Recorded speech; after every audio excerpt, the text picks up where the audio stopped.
Hi! J'ai voulu faire cette vidéo pour répondre à une de mes coachées qui m'a soumis une préoccupation tellement importante et d'actualité que je n'ai pas voulu lui répondre à elle seule, mais faire une vidéo pour aider toutes les personnes qui se trouvaient dans la même situation, mais surtout répondre à un sujet d'actualité. Cette coachée me faisait savoir qu'elle ne se sentait pas réellement aimée. Lorsqu'elle faisait des efforts pour plaire à son homme, à ses proches, à ses collègues, à ses amis, ces dernières personnes la traitaient bien au départ, mais après la rabaissaient, la diminuaient ou même cherchaient à s'éloigner d'elle. Et finalement, elle avait décidé de rester dans son coin.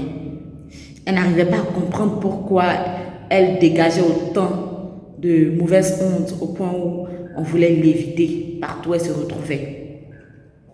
Et cette dernière, je lui ai posé la question, est-ce qu'elle se définit comme une suiveuse ou comme quelqu'un qu'on suit?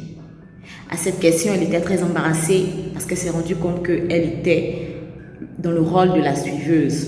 Qu'est-ce que la suiveuse?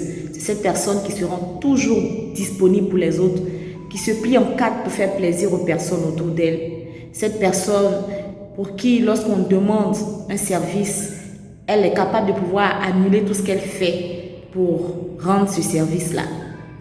La suiveuse, c'est celle-là qui n'a pas de vie personnelle, qui est toujours disponible dans la vie des autres personnes, toujours en train d'accompagner les personnes dans les moments de joie, dans les courses, dans les situations même où elle n'a pas forcément sa place. Mais tellement elle a envie d'être présente, tellement elle a envie d'être utile, elle ne sait pas dire non.